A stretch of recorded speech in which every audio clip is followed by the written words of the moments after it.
Hi, welcome to the 13th floor. I'm Marty Duda, and today we have Greenfog with us. And this is Rachel from Greenfog. Welcome. Hello. How are you doing? Good, I'm good. So Greenfog is this kind of mysterious band that seems to have appeared on the Auckland scene. Yeah. You've got an EP out. Yeah. It's called Bruce Farm. And describe what you guys do. There's three of you. Yes, there's three of us. And we should mention that it's Scott and Elliot are the two other Yes. members of the band. It started with just me and Elliot, and it was a two-piece, sort of, I don't know, just guitar and drums and singing. And we did that for about a year. And then we got Scott to join us. And Yes, because I've seen online you've described yourself as a two-piece plus Scott. yeah. Right? How does that make, I hope that Scott's okay with that. It's a little tenuous. He plays the bass. Oh, And he's well, good at it. there you go. Yeah. Yeah.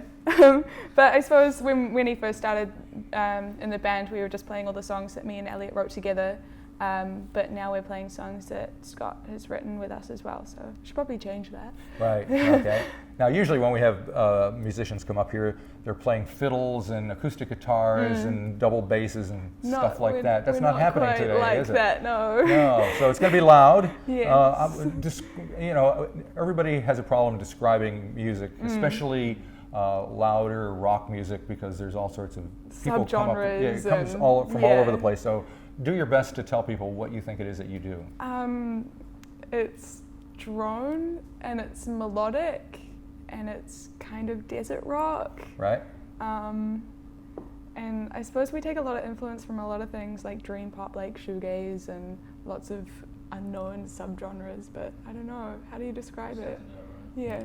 Because whenever I think of where I hear droning, I immediately go to the Velvet Underground. It's like the beginning of that. That's a big part of the drums for me, definitely. I'm not sure about these guys, but all of our influences, especially me and Elliot, are quite separate. So my drum influences are going to be quite different from where Elliot gets his influences. I know he's really into My Bloody Valentine and like noise, wall of sound kind of stuff. Right. And Scott's our little jazz master. Yeah, because I was going to say, are there non-rock influences? Because I imagine there probably definitely. is. Yeah. Well, Scott studied jazz for 3 years. Very and good. He's pretty good at upright bass. Even though he doesn't like to admit it. But you can hear it in the music. He thinks of all these things that are, most of the bassists I played with they just play the root note, but he plays all these cool chords and the stuff that I don't understand. Right.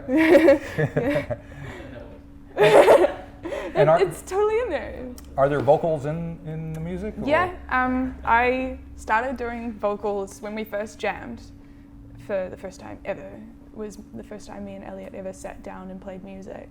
I started singing over the top, and because we had two room mics, one sort of by Elliot's guitars and one by the drums, it picked up my vocals. Right. And so we've always kind of been on the room mic vocal kind of thing. So it's not like I sing in the band. Vocals are just kind of another sound in the background to add to the wall. When we do this recording and people hear your vocal, it's on purpose. Yeah, it's is not on that purpose. We were too cheap to buy you a PA. Yeah, we get a lot of people come up to us after the gig and go, you should have tuned your vocals up. I couldn't quite hear them. And I'm like, it's kind of supposed to be like that. Okay. Yeah. So you are going to perform a couple of songs for us today. And the first one, I believe, is called Hear the Rain It Calls. Yeah. So is this something that the two of you have written together? Yeah, this is one of the first songs we wrote.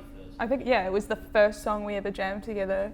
It kind of was across the river, but then we turned both the songs into this one. Yeah. And I don't know, I remember me and Elliot went to Earth when they played at the King's Arms the first time. Right. And the next day we went back to my house and opened up all the windows in my living room, and it was kind of about to rain, and we just started playing this song, and it was the first thing that happened. And it's gone through like lots of different changes and stuff since we've started playing it, but we still really like that song. And when we were out recording the album, we had sort of finished recording all the songs we had gone there with or wanted to do, had a jam, and at the end of the session we kind of just played Hear the Rain It Calls, and it ended up being a really cool take. Excellent. So we put it on the record because we still really love it. Well, let's see what kind of take we get tonight. Alrighty, so this is Greenfog.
Okay, we're back here at the 13th floor with Greenfog with Rachel. How's it going? Good. All right, you got another song for us, but before we talk about that, you mentioned to me before that people don't seem to know a lot about you guys, and even people who should know. Tell me about that story again. I was listening to, because my dad likes to sort of stalk us, right. And he sends me links of anything that anyone's ever said about Greenfog. So he sent me a podcast of a radio station somewhere that had played one of our songs. I think it was a Christchurch radio station, and they were just like, who is this band? I have no idea who they are. And it turns out that I actually know this guy, and he's played in a band that I'm playing in at the moment. And it's just kind of great that no one knows who we are. Yeah. I hope we don't burst the bubble and give away all the mystery secrets. that's surrounding the band. Yeah. One of the labels that's been put on you is post-rock.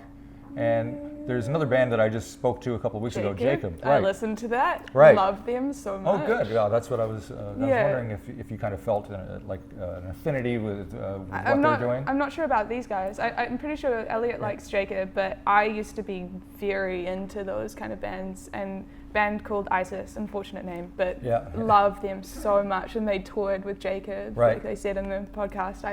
I'm really into that sort of music, the heavier side of it all, because I used to be really into metal. Right. Yeah. So it's because I guess you wouldn't call it metal, but it's kind of an extension of metal in some ways. Yeah, I mean, I listen to a lot of doom, definitely listen to a lot of doom, and really heavy drone and like Sun and lots of big amps and big sounds and big tones and metal and heavy and sweaty, and I love it. Makes you feel good? Yeah, but I also listen to like Broadcast and Velvet Underground and Slow Dive and all this beautiful stuff, and we like sort of mixing them together in a weird, wrong way. Yeah. You can't listen to just one thing all the time. Yeah, it's boring. Mix it up. So yeah. All right, so you got one more song that you're going to play for us. It's called Awan, is that right? Awan. Awan. I think we kind of guessed that's how it's pronounced. Is it a word? Yeah, we were talking about. Is it Indonesian? It's Indonesian. It's Indonesian, I hear. We sort of, because I think of a lot of imagery when we listen to a song. So when we were mixing the song, I was choosing a photograph to go with it. And the one that I thought of was really stormy blue clouds. It's actually on the poster. Okay. It relates to the way it sounds to me. And I was thinking about clouds, and I wanted to find a word that sounded like the song did. And so Elliot did some research and found a song that's for a type of cloud. Right. I don't even know what it is, but it sounds cool. Right. So we went with that. Cirrus. Some sort of cumulonimbus or something there like were lots of those kind of words. We were like, oh, that's pretty sci-fi, but I don't think that's the way we wanted to go. Yeah. And you're going on tour. Yeah. You've got a show at the King's Arms on the 10th of April, Yes. and then you're heading out right through the country. How many dates are you doing? We're doing 12, including the ferry. Cool. We're playing on the ferry. It's going to be really fun. But I'm really looking forward to it. We're touring with probably my best friends at the moment, other than these two, Carol's. A really cool band, so we're touring with them, which is going to be awesome, and playing with some of my favorite bands. Like the show on the 10th has got three of my absolute favorite Auckland bands: Heroes for Sale, Seth Frightening, and Bespin. I love those bands. They're so cool. So I'm really excited, and Carol's very amazing. Yeah. Alrighty, and you have an EP out, which is on vinyl. You have, 100 copies that you had pressed? Yeah, we had 10 special ones as well, hand-painted covers, but they're all gone. Yeah, so immediate collector's items. Mm-hmm. Grab them while you can. Are they going? Well, it's only been out for like a week, right? They're all gone. They're all gone? All the hand-painted ones are gone. Nice one.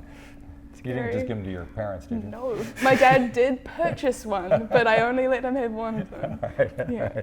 Okay. Well, thank you very much for coming around. That's all right. It's good to we'll clear out the cobwebs and, see what happens here. Yeah. So we'll hear one more song from Greenfog. This is Awan. Yeah.